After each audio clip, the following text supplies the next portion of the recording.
Hello guys, welcome to the UPSC Mains Answer Writing Lecture Series.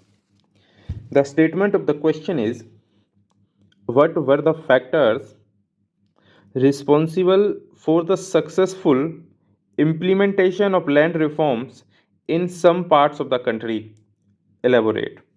This is the question that you have to answer.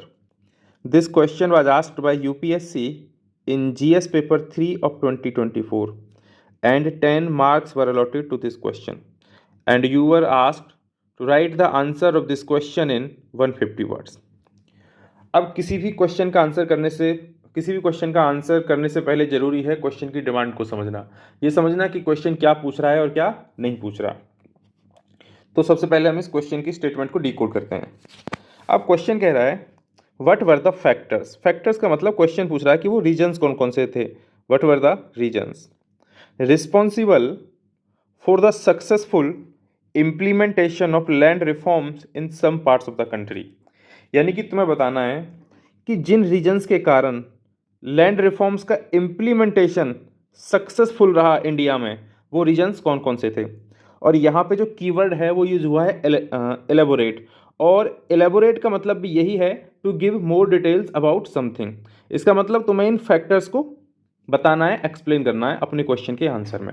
अब दूसरी important बात, जब land reforms का implementation successful हो गया in some parts of the country, और वही उसने पूछा है, इसका मतलब ये है कि अब आपको अपने आंसर में कोई सजेशन नहीं देना है। अब आपको वे फॉरवर्ड जैसा कुछ नहीं लिखना है। क्यों? क्योंकि जो इम्प्लीमेंटेशन था लैंड रिफॉर्म्स का वो सक्सेसफुल रहा। ये दो बातें आपको ध्यान में रखनी है। यानी कि आपको गवर्नमेंट को कुछ सजेस्ट नहीं करना है, ये नहीं बताना है कि क्या क्या चैलेंजेज आए, ऐसा कुछ नहीं पूछा है।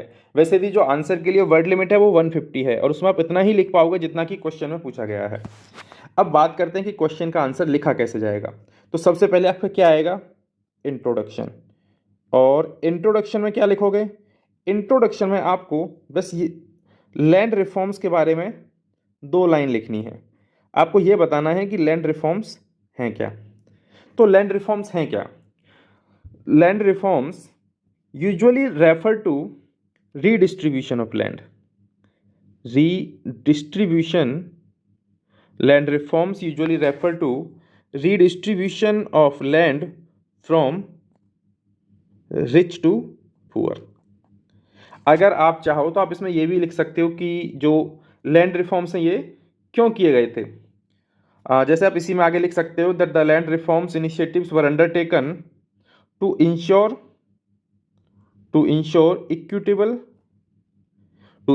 Equitable distribution of land, to ensure equitable distribution of land. ये तो हो गया आपके इंट्रोडक्शन के बारे में। अब आएगी इस क्वेश्चन के आंसर की मेन बॉडी, और मेन बॉडी में आप क्या लिखोगे, you just simply put the heading. आप सिंपली हेडिंग पुट कर दो, और हेडिंग कहाँ से लोगे, क्वेश्चन के आंसर में से। हेडिंग लिखो factors responsible for the successful implementation of land reforms. Factors responsible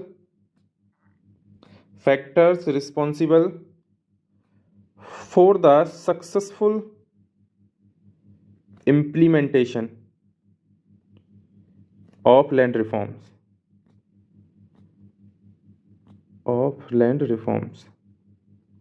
और उसके बाद आपको क्या है, वो फैक्टर्स बता देने हैं और हर फैक्टर के बारे में 2 लाइन लिख देनी है। आपका आंसर कंप्लीट हो जाएगा। जैसे कि जो सबसे पहला फैक्टर था लैंड रिफॉर्म्स के इम्प्लीमेंटेशन को सक्सेसफुल बनाने में, वो था political willingness.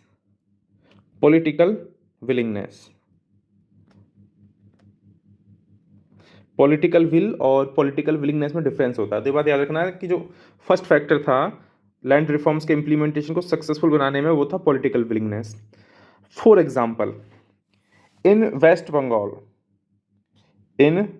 Bengal and in Kerala, the left front governments played an important role in redistributing land। left front governments played an important role in redistributing land and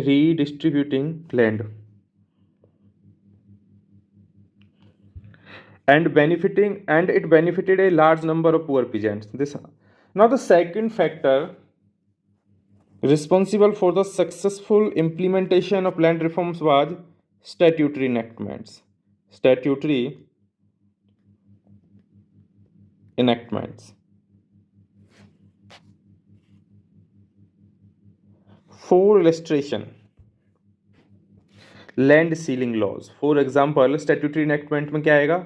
land ceiling laws. These land ceiling laws were prescribed by the states on the lines broadly indicated by the central government, and in land sealing laws ceiling limit have been prescribed by the state. Above this ceiling limit a family cannot own the land. Above this ceiling limit a family can not own the land. तो पहला factor क्या था? Political willingness. और दूसरा factor हो गया statutory enactment. अब statutory enactment का एग्जांपल हो गया लैंड सीलिंग लॉज. और लैंड सीलिंग लॉज प्रिस्क्राइब किसने किए थे? स्टेट गवर्नमेंट ने, on the lines broadly indicated by the central government. और सीलिंग लॉज में क्या था कि जो सीलिंग लिमिट थी वो प्रिस्क्राइब की गई थी, और कोई भी फैमिली इस सीलिंग लिमिट से ज़्यादा लैंड को होल्ड नहीं कर सकती थी. और जो भी सरप्लस लैंड होती थी वो गवर्नमेंट ले लेती थी और उसको रिडिस्ट्रीब्यूट कर देती थी किसमें? पुअर पीजेंट्स में. देखो 6 जुलाई से मेरा एक नया इनिशिएटिव शुरू हो रहा है जिसमें हम यूपीएससी की इंटीग्रेटेड प्रीकम मेंस की टेस्ट सीरीज स्टार्ट कर रहे हैं, जिसकी फीस है 9,999. और जो पहले 100 स्टूडेंट्स होंगे उनके लिए 50% का डिस्काउंट है. दूसरा हो रहा है 1-to-1 mentorship programme for UPSC 26-27. दोनों की जो डिटेल्स हैं उसका लिंक नीचे डिस्क्रिप्शन बॉक्स में मिल जाएगा, और जो भी स्टूडेंट इंटरेस्टेड है वो ज्वाइन कर सकता है. अब हम वापस से लौटते हैं अपने आंसर की तरफ. तो अभी तक हमने 2 फैक्टर किए थे, एक था पॉलिटिकल विलिंगनेस और दूसरा था स्टैट्यूटरी इनेक्टमेंट. अब जो तीसरा फैक्टर था responsible for the successful implementation of the land reforms, वो था भूदान मूवमेंट. तीसरा फैक्टर कौन सा था? भूदान मूवमेंट. अब भूदान मूवमेंट किसने शुरू किया था? भूदान मूवमेंट शुरू किया था आचार्य विनोबा भावे ने. आचार्य विनोबा भावे ने. और कब शुरू हुआ था? ये शुरू हुआ था अप्रैल 1951 में. और इस भूदान मूवमेंट का पर्पस क्या था? The purpose of this Bhoodan movement was to appeal. The purpose of this Bhudan movement was to appeal to the land owning classes, to donate their surplus land,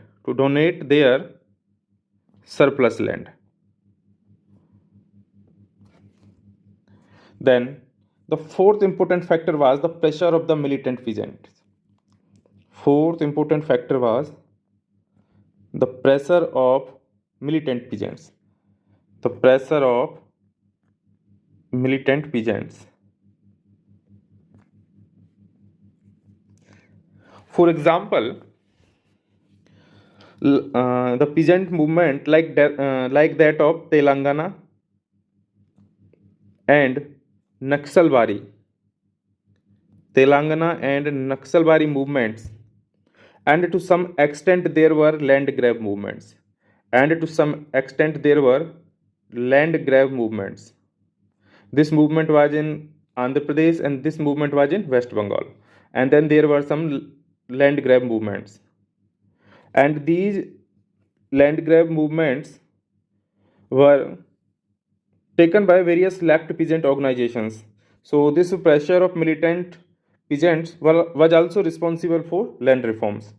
Then fifth point was recommendation of various committees.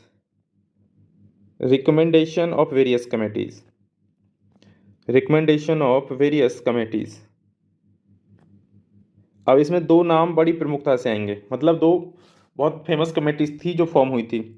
एक तो थी Bengal land revenue commission. पहली थी Bengal land revenue commission. और ये commission कब बना था? 1940 में. और इसको कहते थे फ्लाउडी कमीशन.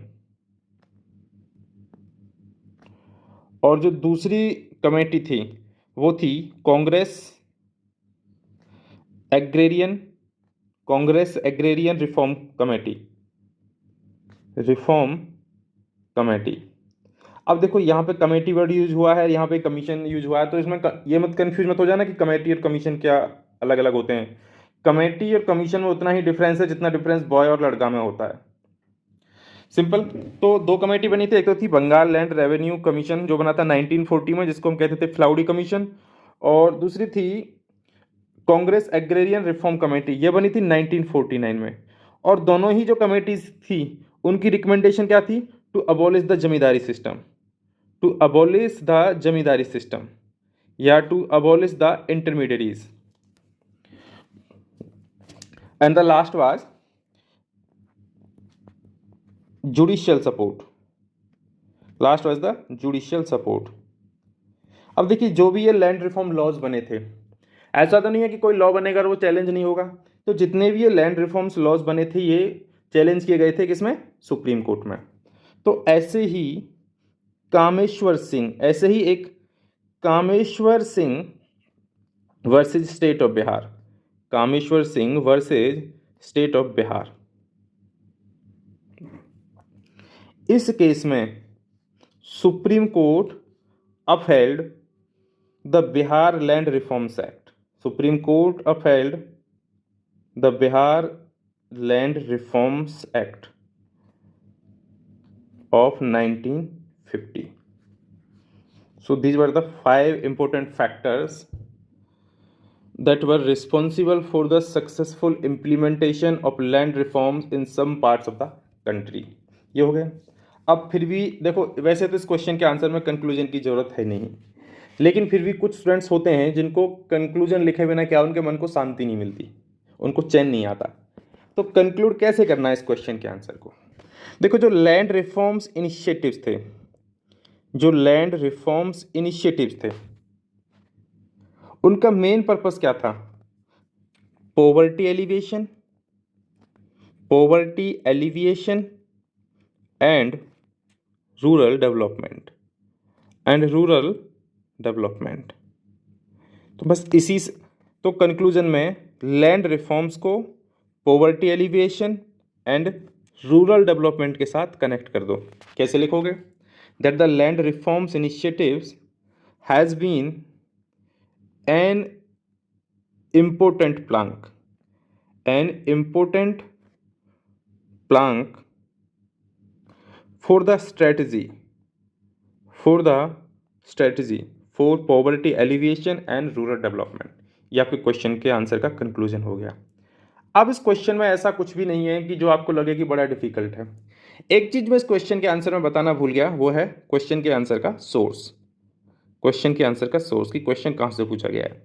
देखो आपके यूपीएससी मेंस का जो सिलेबस है उसमें लैंड रिफॉर्म्स क्लियरली मेंशन है, और जब कोई टॉपिक आपकी मेंस के सिलेबस में मेंशन है तब चाहे वो न्यूज़ में हो या ना हो, any time A question can be asked on that subject, on that topic. तो ये बात आपको याद रखनी है। तो लैंड रिफॉर्म से पहले भी क्वेश्चन आए हैं, आगे भी आते रहेंगे। क्यों? क्योंकि ये क्लियरली आपके सिलेबस में मेंशन है। तो ये हो गया आपके क्वेश्चन के आंसर की बात। तो अभी इस लेक्चर में इतना ही। मैं दूसरे लेक्चर में फिर से एक नई क्वेश्चन का आंसर का डिस्कस करूंगा। Thank you friends.